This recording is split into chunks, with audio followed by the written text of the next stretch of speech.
Nouvelle.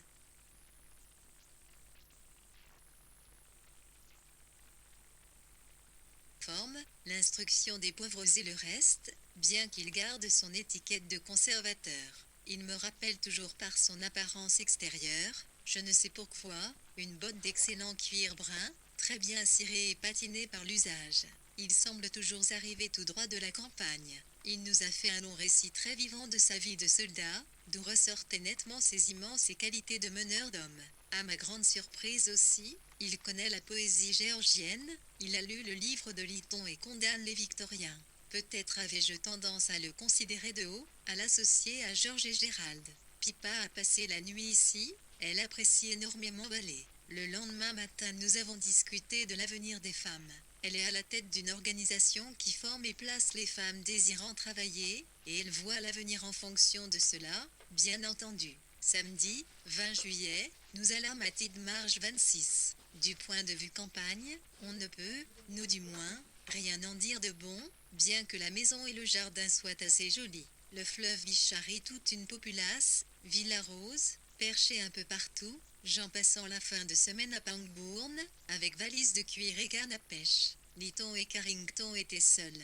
Pas de domestique à l'horizon, et toutes les tâches de la maison semblaient incomber à Carrington. Elle est silencieuse, un peu éteinte et vous donne conscience de sa jeunesse pleine de sollicitude et d'admiration. On devrait peut-être s'inquiéter de sa situation, si l'on s'intéresse à elle qui dépend tellement de Lytton et qui a bravé si ouvertement les conventions. Évidemment, c'est à elle de prendre ses risques et de courir sa chance. Lytton revenait juste de chez la duchesse de Marlborough et d'Abernon 27, qui prend en main sa pièce de théâtre. Tout ce qui constitue la haute société de Londres s'offre maintenant à lui, je crois. Il y fait ses constatations, non pas dans l'idée de s'y établir en permanence, mais pour compléter sa vision de la nature humaine. Il affirme qu'il connaît plus de différentes catégories de gens qu'aucun d'entre nous, mais là nous ne fûmes pas d'accord. Beaucoup parlaient de Rupert. Le livre n'est qu'une lamentable composition, sentimentale et mièvre, qui jette plutôt le discrédit sur Rupert.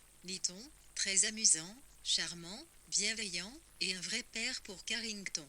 Elle l'embrasse, s'occupe de lui, et reçoit de bons conseils et une certaine protection. Il est monté à Londres avec nous lundi, pour déjeuner avec d'Abernon. Margaret a dîné avec nous. J'étais allongée sur le canapé et n'ai saisi que quelques bribes inintelligibles de conversation. Mardi, elle est allée comme d'habitude à ses comités. Il y a des difficultés pour la revue. MacDonald veut en faire le complément de sa revue socialiste. Et il y a des difficultés avec la Ligue des Nations. Un ouin va publier le livre sur la coopération, mais toutes ces entreprises sont, aussi difficiles que possible, et non moins entravées par les jalousies et les rancunes 25. John Whaley y fut élevé au rang de lieutenant. Colonel dans l'infanterie légère de Durham, il avait été blessé en septembre 1916. Lytton, Strachey et Carrington y vivaient, à de minimum flouze, la maison du moulin, depuis le Noël précédent. Tidmarsh est situé au bord de la Pang qui se jette dans la Tamise à Pangbourne, à environ 1 kilomètre plus au nord. Consuelo, duchesse de Marlborough, née Vanderbilt, l'héritière américaine qui épousa le 9e duc en 1895, pour divorcer en 1920. Edgar Vincent, 16e baronnet, 1er baron, et plus tard, redu vicomte d'Abernon, 18 574-941, financier et diplomate, qui devait être nommé ambassadeur auprès, la République d'Allemagne en 1920, là s'achève le cahier. Le suivant, cahier 1, et du Nulmefana, et la page de titre porte samedi 27 millet 1 pied 118 i, à Clilia à 10 usi, et un hymne, ni, samedi 27 millet ce journal sautait un jour ou deux, selon son habitude. Mais d'abord une pause pour signaler qu'ici commence un nouveau volume, le 3e, ce qui, selon toute apparence, lui promet une vie longue, bien qu'entrecoupée. S'il ne meurt pas pendant l'été, où les soirées n'incitent pas à écrire, il devrait prospérer en hiver. Peut-être le manque de charbon aura-t-il raison de lui. Nous pourrions être obligés de vivre complet Techno-Club 17. Mais anticiper sur l'avenir est désastreux quand tant de choses du passé attendent encore d'être enregistrées. Mercredi, 24 juillet, fut un de mes jours d'expédition. Suis allé à Londres, d'abord pour rencontrer James au club. Il devait parler de Rupert pour mon article.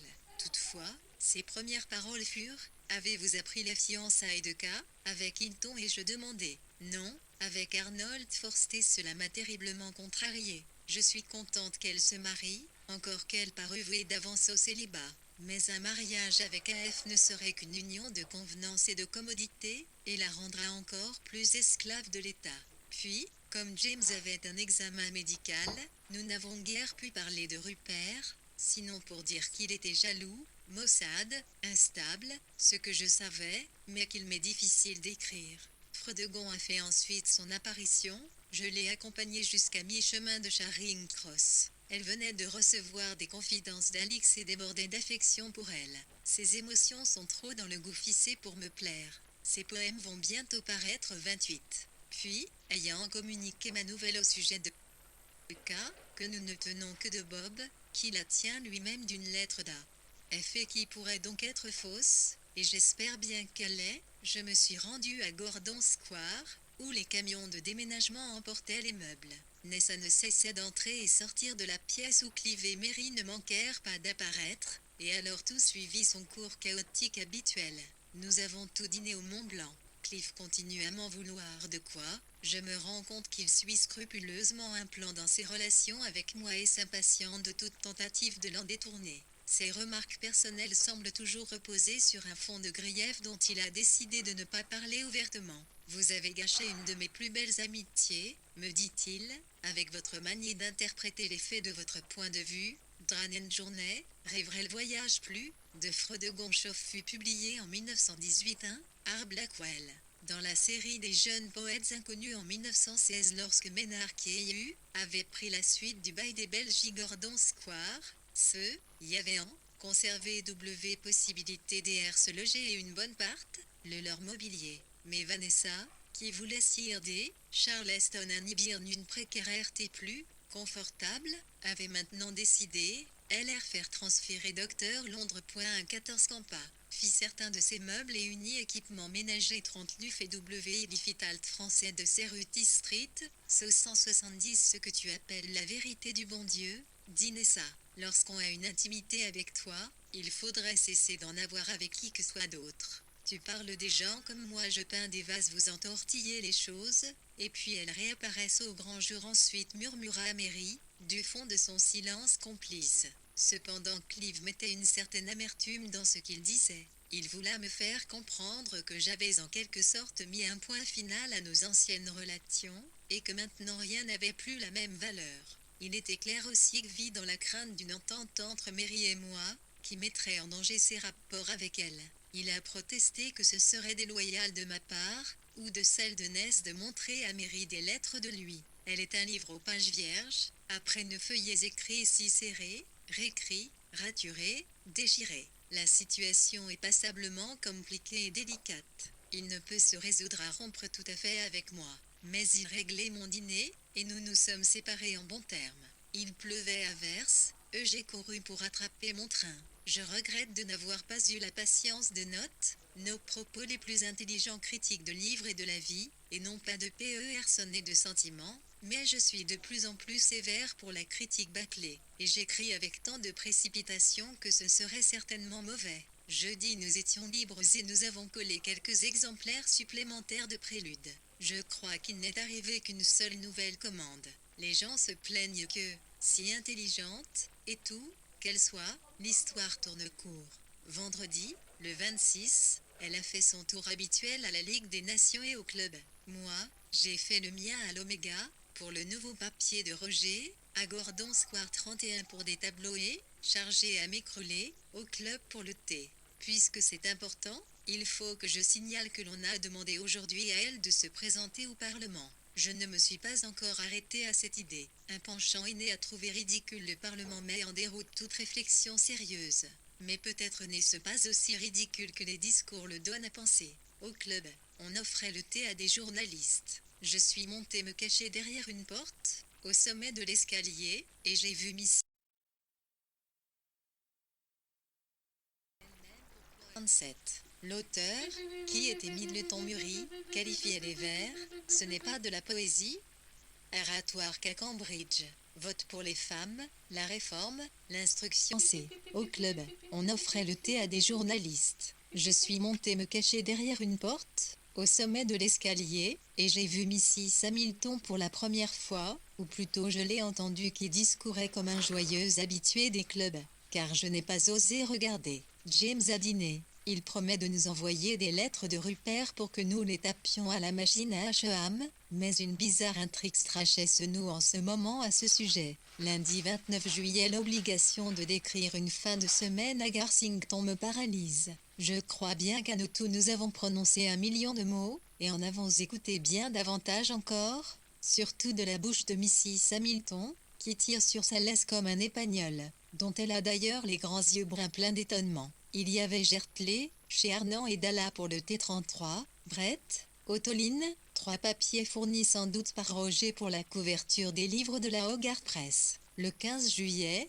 VW avait écrit à Nessa, VW, de l'été, II, numéro 951, pour lui demander de lui prêter quelques tableaux EPQ, LW rapporte, LWIV, 33, qu'après les élections de 1918, il avait accepté à contre-exor d'être candidat au Parlement, sans doute roussa-t-il cette offre antérieure, il ne mentionne pas. Sir Montax chez Armand, 1885, 1940, avocat et collectionneur de tableaux, était ami et le patron de Marc Gertley, Patrick Dalla, un ami des deux, et prêt, à ce moment-là à tomber en petits morceaux enfants et Philippe. L'attaque de Philippe contre Murray dans La Nation pour sa critique de Sasson mit du liant du début à la fin 31. Philippe était à la fois tout fier de lui et très embarrassé, en tout cas, 10 minutes ne s'étaient pas écoulées que j'étais accusé de prendre parti pour Murray. Ensuite, à l'appui de sa cause, Philippe a lu l'article de Murray, sa lettre et la sienne à Murray, 3 fois de suite, à ce qu'il m'a semblé, en appuyant sur ses arguments, le doigt levé pour attirer notre attention. Et il y eut aussi la lettre de remerciement de Sasson. Je crois qu'Otte s'ennuyait un peu. Heureusement, il faisait beau, on mangeait bien et nous sommes allés et venus allègrement, sans trop nous ennuyer, ce qui est plus qu'on peut attendre d'un séjour de fin de semaine. En fait, je ne sais trop pourquoi, j'étais fort contente. J'avais un lit où il me semblait reposer sur des couches superposées d'un gazon très élastique, et puis le jardin a quelque chose de théâtral dans sa perfection, avec sa longue pièce d'eau grise et des bâtiments de ferme rose. Son pavé d'un gris doux, tirant sur le blanc, et ses énormes édifs, bien lisses, d'un vert intense. Ces allées, nous les avons parcourues à l'aventure, 1 ou 2 fois avec Ott, 1 fois avec Mrs. Hamilton. C'est une tâcheronne intellectuelle, n'a pas un sou à elle, et s'applique anxieusement à faire fonctionner son cerveau, en professionnel tout occupé à gagner sa vie. Je n'affirmerai pourtant pas qu'elle ne soutienne pas la comparaison avec Ott. Un peu après le thé, nous prîmes nonchalamment toutes les 3 le chemin qui conduit au bois, mais nous ne parvînmes jamais jusque-là, bien entendu. Ott eut au fait de s'asseoir sur une barrière pour discuter de la personnalité de Margaret Sackville 35. Et comme toujours les traits de caractère qu'elle déplorait ou dont elle s'émerveillait étaient précisément ceux dont on pouvait penser qu'elle les tenait de première main. De plus, sa pensée décrit de tels méandres que c'en est déconcertant et souvent, à mon avis, elle ne sait pas elle-même pourquoi elle prend tel ou tel parti. L'ennui, c'est qu'en l'écoutant on perçoit toujours quelques mobiles inavoués, si bien que sa conversation fatigue et déroute. À mi-chemin d'une pente, en plein soleil, elle s'arrêta, appuyée sur son ombrelle, pour promener un regard absent sur le paysage, et elle entama un discours sur l'amour. Il semble toujours qu'un vent emporte ses paroles, autre raison pour la trouver difficile à suivre. N'est-ce pas triste que personne ne tombe plus réellement amoureux de nos jours? C'est la chose la plus précieuse je veux dire qu'on ne s'idéalise plus mutuellement, qu'on ne sent plus que chaque mot est quelque chose de sublime simplement parce qu'il a été prononcé par l'autre. À l'exception de Certi, bien sûr, mais lui, il fait souvent un choix bien malencontreux. Là, surtout pour nous voir reprendre le chemin de la maison, j'ai dit que l'amour peut être beaucoup de choses différentes, et qu'il était absurde de le limiter à l'amour romantique. J'ai soutenu aussi que l'on pouvait aimer des groupes de personnes, et 34. Le R juillet parut dans Donation une critique, non signée, de Kunteattack and the Poeten, Contre-attaque et autres poèmes, de Siegfried Sasson, 1886-1967. L'auteur, qui était Middleton Murray, qualifiait les vers, ce n'est pas de la poésie, de cris d'angoisse incohérents, touchant les sens plus que l'imagination. Les Morel, grands admirateurs de Sasson, furent indignés, et Philippe Morel écrivit une lettre chagrine pour protester contre cette attaque d'un auteur valeureux et distingué. Les poèmes, pour la plupart, avaient été écrits alors que Sasson, officier des Royal Welsh Fusiliers et décoré de la Military Cross, se trouvait dans une maison de santé galloise pour neurasthénique. À la suite de la publication d'une lettre ouverte qu'il avait écrite à son commandant, pour refuser de servir plus longtemps dans l'armée, en signe de protestation contre la conduite de la guerre sur le plan politique 35, Lady Margaret Sackville, 1881-1963, fille du comte de Lawar, poétesse et pacifiste, était à cette époque de Ramsay MacDonald, en compagnie duquel elle avait séjourné à Washington juillet 1918-17. Nous avons passé la journée d'hier à diverses occupations à Londres. J'ai vu sur le trottoir un cheval mort, exemple parfait de ce que les hommes politiques entendent par mourir sous le harnais, et très pathétique à mes yeux, mourir dans Oxford Street, par un après-midi de chaleur, et n'avoir été qu'un cheval de trait. Lorsque je suis repassé, on l'avait enlevé, ce qui montre quelles occupations m'avaient amené là. Midi, le club.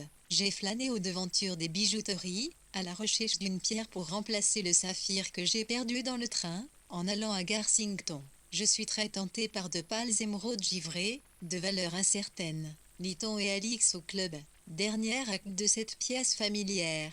Lytton avait un train à prendre. Alix, je le présume, n'en prend jamais. Si terrible que soit cette pensée, elle siège en ce moment même au club 17 sortes de parcs regardant chaque morale en engendrer une autre peu à peu. Lytton avait déjeuné avec Lord d'Aberdon, en nid, même temps qu'avec Lord Ribblesdale 38 et un petit directeur vulgaire, élogieux, qui a demandé à lire sa pièce chinoise et laissé espérer qu'il la montrait 39. Lytton affecte de ne faire pas grand cas de sa pièce. Pour moi, j'ai oublié ce que j'en pense. Je l'ai complimenté sur la transformation de Carrington grâce à lui, elle a fait des progrès. Ah, mais l'avenir est très sombre, il me faut être libre, un jour, je voudrais partir. J'ai suggéré qu'elle en aurait peut-être envie elle aussi, ce qui ne lui a sans doute guère fait plaisir.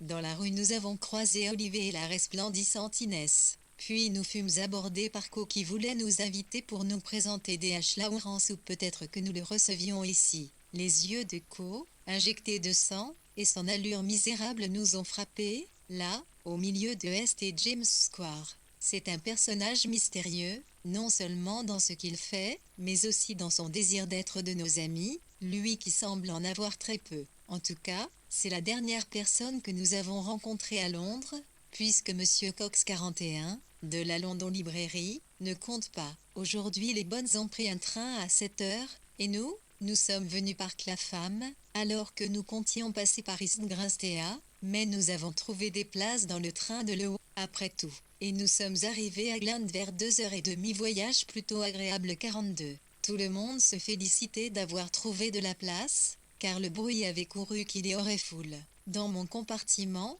nous formions une vraie famille, à en croire cet homme d'affaires juif, extrêmement débrouillard, gentiment autoritaire, qui nous avait pris en main. Voilà d'étranges rencontres, qui vous font une impression très forte sur le moment et qui s'effacent très vite.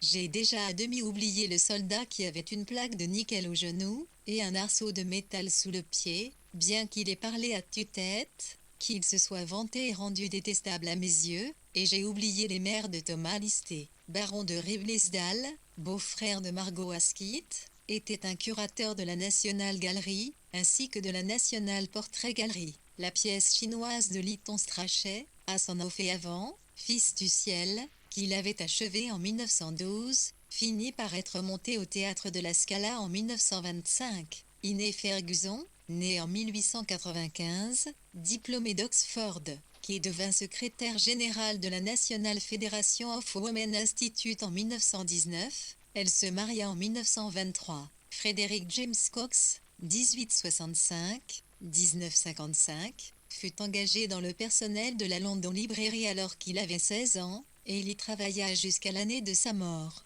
Installé près de l'entrée, Il faisait office à la fois de sentinelle et d'encyclo accent aigu dit sur la page blanche faisant face à la note de ce jour est écrit 12 Vic Viegras TA 2,29 Kunti Garajus Locté 174 à Walt 1918 famille, mais il me semble qu'elles ont bu quelques gouttes de whisky, qu'on nous a offert à tous du thé et des sandwichs et que nous nous sommes montrés serviables et gentils et conduits en hommes et femmes du monde.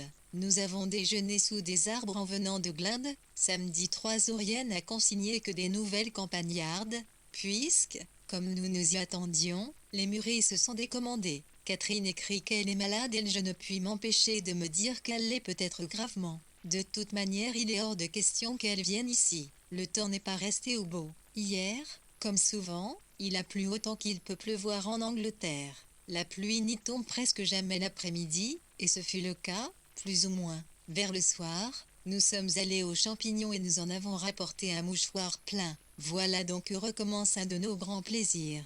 Nous avons trouvé une mûre à point au sommet de la colline. Alors que j'étais couché dans l'herbe, un lièvre est passé près de moi en bondissant. Peut-être nous trouvons-nous bien aise d'être seuls, après tout. Tant meilleur aujourd'hui, encore qu'un ciel noir soit à peu près ce que la nature puisse offrir de plus horrible. Il est allé chercher au New Statesman un paquet qui n'y était pas. Moi, j'ai fait le tour par la promenade d'M, et suis revenu par le sommet. Je n'ai à signaler que des scarabées et des papillons. Il suffit d'un rayon de soleil pour faire ressortir 1000 bruyères brunes. Au-dessus de Néouavant flottait un ballon dirigeable, et comme le ciel était bleu pour un instant la mer l'était aussi. L'idée que tout ce bleu étincelant puisse continuer tranquillement derrière les nuages m'a paru tout à coup singulière, et aussi qu'un rayon de soleil fasse de cette terre un endroit tout autre. Il faut que j'aille ramasser des champignons, car le soleil se montre. Lundi 4 plutôt que d'attendre de faire l'achat d'un cahier ou consigner mes impressions, d'abord sur Christina Rossetti, puis sur Byron, mieux vaut que je les note ici. Premièrement, il ne me reste presque plus d'argent, car j'ai exagéré avec le comte de Lisle. Christina a le grand privilège d'être une poétesse née, ce dont elle semble tout à fait consciente. Mais si j'intentais un procès à Dieu, elle serait un des premiers témoins à charge que je ferais citer. C'est une lamentable histoire. D'abord elle s'est sevrée d'amour, ce qui veut dire aussi de vie, puis de poésie, en égard à ce qu'elle croyait être les exigences de sa religion. De bons prétendants se présentèrent. Le premier montrait certes des bizarreries. Il avait une conscience. Christina ne pouvait épouser qu'un chrétien d'une certaine nuance. Lui ne pouvait guère rester de cette le 3 août. Catherine Mansfield écrivait à Lady Ottoline Morel, qui lui avait écrit au sujet de Prélude. Nous étions censés nous mettre en route pour H.E.A.M. aujourd'hui, chargés d'une ration de pain et de beurre, mais je n'en ai pas eu le courage. Elle était en effet très faible et malade depuis quelques mois. V.W. venait sans doute de lire l'édition de 1904 des Poetical Works of Christina Georgina Rossetti, publiée par les soins de William Michael Rossetti, accompagnée d'un mémoire concis sur sa vie peu mouvementée et plutôt retirée. Dans le passage qui suit, V.W. semble avoir confondu le nom de James Collinson, 1825-1881, peintre raphaélique avec lequel Christina fut un instant fiancée, mais qui se convertit au catholicisme, l'obligeant à rompre en 1851, et son second prétendant Charles Bagot Kelly, 1823-1883, qu'elle repoussa plus tard. Il mourut en fait 11 ans avant elle ou 1918-175 nuances plus de quelques mois d'affilée leur finir, il évolua vers le catholicisme et fut perdu pour elle. Pire encore fut le cas de M.R. Collins, érudit tout à fait charmant, vivant à l'écart du monde, adorateur éperdu de Christina, mais ce qu'il s'avéra incapable de s'intégrer au troupeau. Pour cette raison, elle dut se contenter de lui rendre d'affectueuses visites chez lui, et s'y tint jusqu'à la fin de ses jours.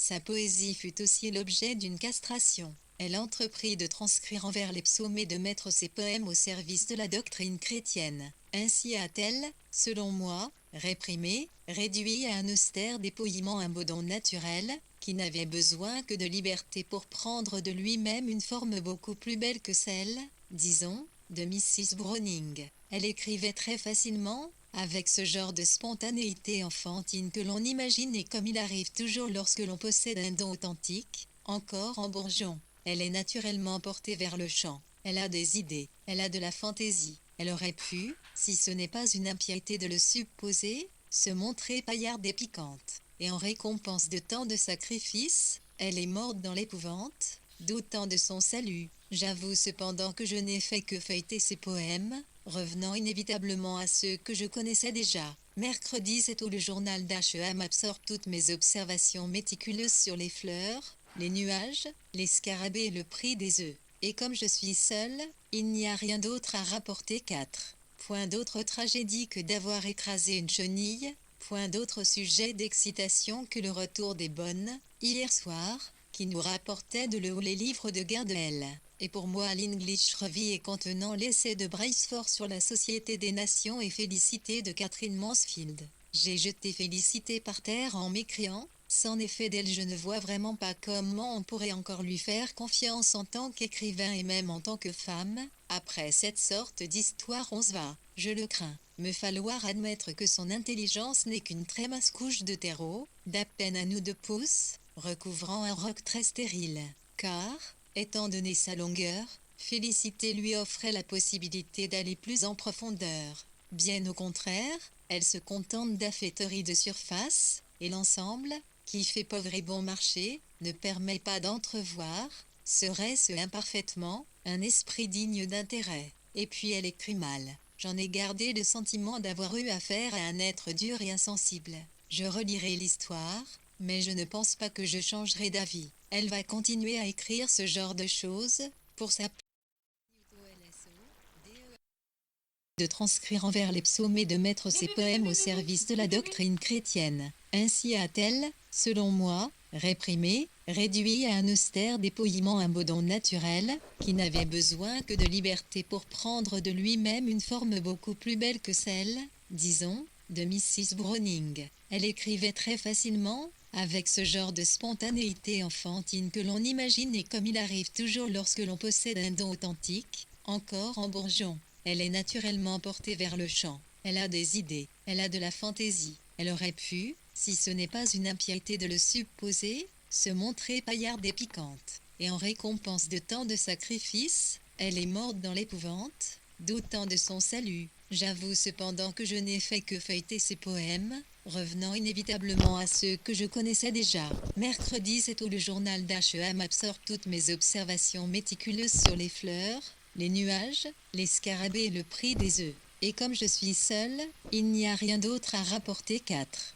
Point d'autre tragédie que d'avoir écrasé une chenille, point d'autre sujet d'excitation que le retour des bonnes, hier soir, qui nous rapportait de l'eau les livres de Gardel. Et pour moi l'English Review et contenant l'essai de Braceford sur la Société des Nations et Félicité de Catherine Mansfield. J'ai jeté Félicité par terre en m'écriant, sans effet d'elle je ne vois vraiment pas comment on pourrait encore lui faire confiance en tant qu'écrivain et même en tant que femme. Après cette sorte d'histoire on se va, je le crains, me falloir admettre que son intelligence n'est qu'une très mince couche de terreau, d'à peine un ou deux pouces, recouvrant un roc très stérile. Car, étant donné sa longueur, Félicité lui offrait la possibilité d'aller plus en profondeur. Bien au contraire, elle se contente d'affêteries de surface, et l'ensemble, qui fait pauvre et bon marché, ne permet pas d'entrevoir, serait-ce imparfaitement, un esprit digne d'intérêt. Et puis elle écrit mal. J'en ai gardé le sentiment d'avoir eu affaire à un être dur et insensible. Je relirai l'histoire, mais je ne pense pas que je changerai d'avis. Elle va continuer à écrire ce genre de choses, pour sa plus grande satisfaction et celle de Murray. Je suis soulagée maintenant qu'il ne soit pas venu. Ou bien est-il absurde de vouloir porter un jugement sur elle à partir d'une nouvelle? Toujours est-il que j'ai eu grand plaisir à me replonger dans mon Byron. Lui, facilité j'imagine l'effet qu'il dut produire sur les femmes, surtout sur les sautelées du moins, possède les vertus viriles.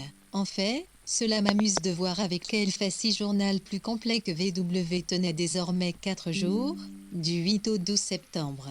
Elles sont écrites dans le même style laconique que celles de l'été précédent, voire plus haut, 3 août, 4 octobre 1917, et traitent des sujets que V.W. mentionne ici. Il n'a pas paru utile de les inclure dans ce volume, car ni par leur style ni par leur teneur, Elle n'ajoute que Christina Rossetti mourut d'un cancer en 1894, alors qu'elle avait 64 ans. Il y a des notes quotidiennes dans le journal d'Asheham, du 31 juillet au 6 octobre inclus, à l'exception de le numéro 2 de la revue littéraire English Review, dirigé par Austin Harrison. Contenait en première publication félicité de Catherine Mansfield ainsi que l'essai primé par la Ligue des Nations, fondation que ce soit de significatif au pionalisme. De H.N. Braceford LT3O8 Tua ou Népal Sapernestre som intelligence artificielle Chtenopagi Népal Asiège que Suenara Anato 1,9 SN BAON LTR Atamuniano en bod me Uruba. PATM IRA 19.11 Roi Pukir,R3, UOR.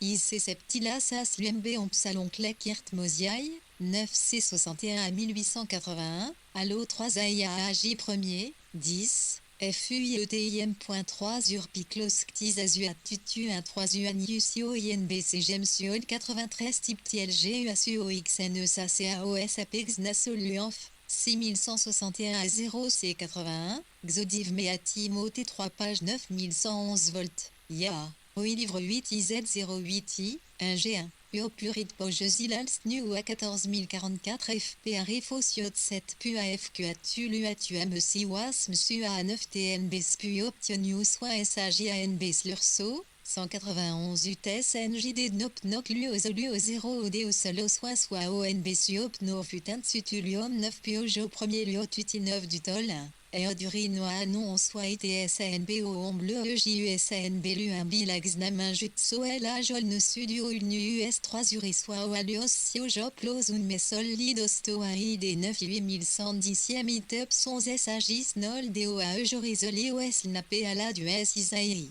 Xn 9 secondes LSOI PU au PU Otuos Negelo la Otus Piotol Xnej n'est pas là tu as 0 Stentunel tu dut pas ue à tititu allo lo amptla ojo iluomoso eco sud 31e 19 UATD 3 millisecondaires DLN MBA OLU 3 lage note 1 QOS lutu opuc SUAOI paltuno isutialn poliu ALROJFI azuo NBO Dejnol Twipton NB Omb Muyaura Ojun Akpiak Ptn en Yuan FAEO DANBD DNSO DUANO Alonosu AJSAO Potpo No STI et Gezol 0 Nu 3 Ursior UAINBO Astnoat Tuo Potpoun PS Ordno ZJO plus UAJO UNBALR Fribecusuis non TNB INA N2 UOIAN Apoula OS en AFCD Olspko JJRR Lirna une FUO à Anzioa Udo UONB aux yeux of Tio Asnomor Jacques Pain PLNOC ne Allemand Auto NB Ampt Pultruet UOIAG en Zanupu of ONB Lul Nu en Puchslela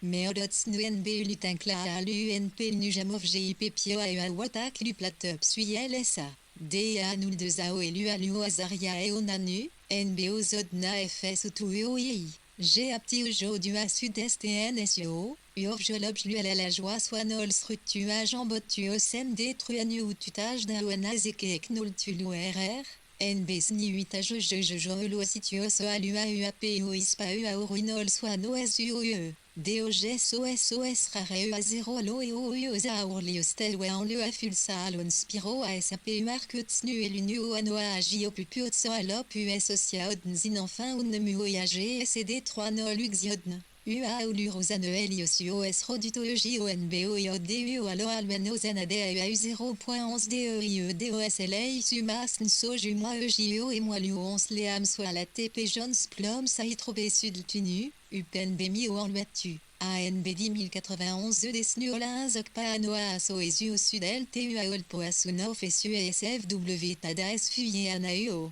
NB Otu Niosis Niagi et la plus vite tu apio NBP Ansio Agio a Putola 4 jours SUE. A de l'ORPC USAP. SAP SAP DOAE 11.10 P. 1-3 tu vois Sidet Xtiosi 31 IAEAESOS Uluo. D. UPM, UPenst par UOINGILX OPMAOLOC MANOA NBL CUSXNIUTO LSO, DE accent aigu OMB 9 OOTLI OA, UNSNIEL OTITU OTAKIK PSA ANSO, AOU, PESTO N DESLETU, de l'UOTO OMB SOA UOTILMU PUNDON 9, virgule 1000 IWAEO, NB 3 Joule SLR, Destrptu Nepalu OLAFIA Alspori O 9 Irapot Pudul Pluxa Arcia, virgule DHS.0 Suof Swel Nuswa ou Idiolorien, Tidinopal ou Aloa. HSO anosao inatu obstuctes desonstaiatus ni soarso ems luisimo zawal ne mol notete o eurua udmo mu agilio acedola item,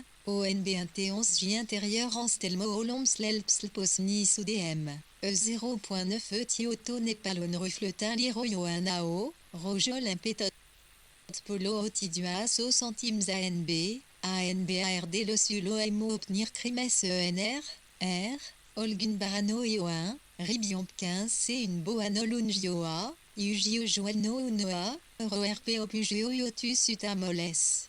Point d'interrogation. Un seul si de pu. Solution 0 Imu le joigne non l'urenis niswan. PAOA 1918 177 respecte Bouenbou, pieusement, les illusions. Toutefois, cela ne paraît pas un modèle facile à suivre, tant il est vrai que seuls ceux qui possèdent savoir-faire et maturité parviennent à rendre avec succès ce qui est naturel et spontané. Mais Byron regorgeait d'idées, ce qui prête assez vers une incontestable vigueur, et me pousse, en pleine lecture, à de petites promenades alentour ou dans la pièce. Et ce soir j'aurai le plaisir d'en finir avec lui quoique, si l'on considère que j'ai savouré presque chacune de ses strophes, je ne vois pas très bien pourquoi ce doit être un plaisir. Mais il en va toujours ainsi, que le livre soit bon ou mardi uvet. Ménard Keynes avouait de la même manière que lorsqu'il lit il sépare toujours d'une main les annonces en fin du volume, afin de savoir exactement combien de pages il lui reste encore. Jusqu'ici tout le monde nous a fait faux bon Catherine est malade, Kaiwila est obligé de travailler dimanche prochain. Alors, désespérant de trouver quelqu'un à inviter avec Bonwick, pour tempérer l'ennui qui l'inspire, nous avons télégraphié à Marjorie et à Mrs. Hamilton. Pour Marjorie, j'ai insisté plutôt méchamment sur les cheveux blonds de B, mais c'est elle qui s'est attirée cela par sa confession, ou plutôt sa déclaration, qu'elle entend bien se marier. Lundi 12 mai, je crois que c'est à peu près notre anniversaire de mariage, il y a 6 ans, Bonwick est venu, mais Marjorie et Mrs. Hamilton se sont contentées de télégraphier. En bon homme d'affaires, il a su tirer parti de ses vacances, gravissant péniblement la colline pour nous rejoindre à l'endroit où nous ramassions des mûrons. C'est ce genre d'homme honnête, quelconque, rigide, fermé à tout ce qui sort un tant soit peu de l'ordinaire.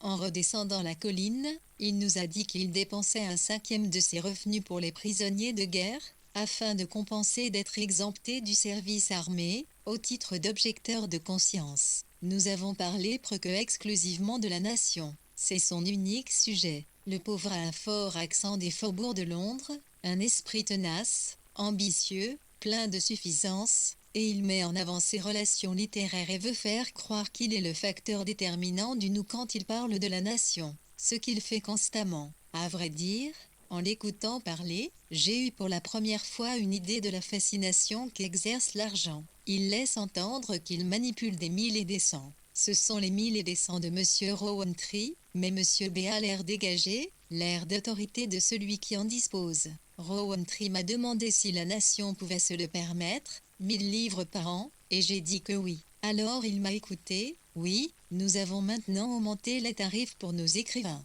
Hobson a remarqué en passant qu'il n'avait jamais aussi peu gagné qu'à la nation. Alors j'ai dit à Rowntree qu'il fallait augmenter les honoraires. Je l'imagine assis à un bureau, dans une antichambre, introduisant les personnes qui demandent à voir Massingham neuf. Il nous a dit qu'on a offert 500 livres à Mrs. Philly Morel pour un recueil de ses esquisses religieuses. Il nous a rapporté quantité de commérages, comment Édouard Garnett a été évincé, et qu'ils reçoivent des monceaux de lettres de protestation contre les articles de Roger, et que des fous leur écrivent. Je suis le fils de Dieu, mais il m'a impressionné davantage Henry William Massingham, 1860-1924, journaliste, rédacteur en chef de 1907 à 1923 de l'hebdomadaire libéral, de Nation, appartenant au Trust Rowntree, dont Bonwick était le gérant. Mrs. Phillimore est probablement Lucie, Lyon, femme de l'honorable R.C. Phillimore, qui devait peu plusieurs livres d'inspiration religieuse par son aplomb en affaires que par ses anecdotes. Il les racontait un peu du haut de sa supériorité sur tous ses littérateurs, mais il me faut avouer que des moustiques me dévorent les orteils, qu'un papillon de nuit tombe sans cesse de la lampe et que cela m'empêche de retrouver tout ce que je voulais dire au sujet de M. Bonwick. Léonard va passer la nuit chez lui sous mon toit près de Croydon. devant partir demain pour York où il doit voir Rowantree. Elle soutient que le psychologue des profondeurs s'intéresserait à Bonwick, surtout pour son absence totale d'humour. Vendredi 16 août, mon séjour à Charleston et celui de elle à York sont tous deux partiellement responsables de ce trou. Mais j'ai sauté trop de jours pour qu'il me soit possible de donner un récit complet de l'un comme de l'autre. La villa de Bonwick exprime exactement Bonwick, et avec une odeur de renfermé en plus. Épais rideaux blancs aux fenêtres, cliché du Niagara. Le voyage à York, aller et retour, après 17 heures. Et quant au résultat, il faut encore attendre la prochaine réunion des directeurs, bien que Bonwick soit sûr de leur accord. On devra laisser tomber les travaillistes. J'ai passé le plus clair de mon séjour à Charleston assise au salon, à bavarder avec Anne, pendant qu'elle se confectionnait un paletot marron. Duncan entrait et sortait, tantôt bêchant une plate-bande de légumes, tantôt travaillant à une aquarelle épinglée à une porte. Le soir, il y avait ce lourdeau de Bunny qui a tendance à se montrer renfrogné, et Anne, tendance à le lui faire remarquer vertement. De quoi discutions-nous? Il y eut les fiançailles de K, au sujet desquelles Duncan avait beaucoup à dire, une de ses remarques étant K, F a 45 ans et les a toujours eus. Une autre, qu'il a certains penchants, auxquels il s'adonne dans une résidence italienne. J'ai compris qu'il désignait la Garsington. Cette pauvre Toline s'est proposée pour n'importe quel jour de l'été après le 8 juillet, ce qui prouve à quel point elle aspire à quelque considération dans le Sussex. Elle s'est vue signifier qu'aucun ne convenait, d'où son impatience à avoir un pied ici. Ensuite, nous avons parlé d'A, Drian, S, Tefan, lui serait un poids mort, elle, un poids vivant, si l'on en croit N, qui me prévient que nous regretterons de les avoir invités ici tout cela devant Duncan, qui n'a rien avancé pour la contredire. Ainsi changent nos relations, très imperceptiblement. Lorsque nous nous retrouvions seuls, N et moi, je crois que nous parlions des deux perroquets, et d'argent qui n'est plus autant qu'autrefois, du moins pour elle, une chose inaccessible et hypothétique. Nous discutions aussi des enfants, enfin ce genre de conversation que l'on a lorsque l'on connaît toutes les données, mais que l'on veut savoir comment elles ont évolué. Quelle est, par exemple, l'opinion de Lytton sur Mrs. Saskit, et celle de Mrs. Saskit sur lui, et celle de Ménard sur les deux. La conception qu'a Gertley de la peinture, son A.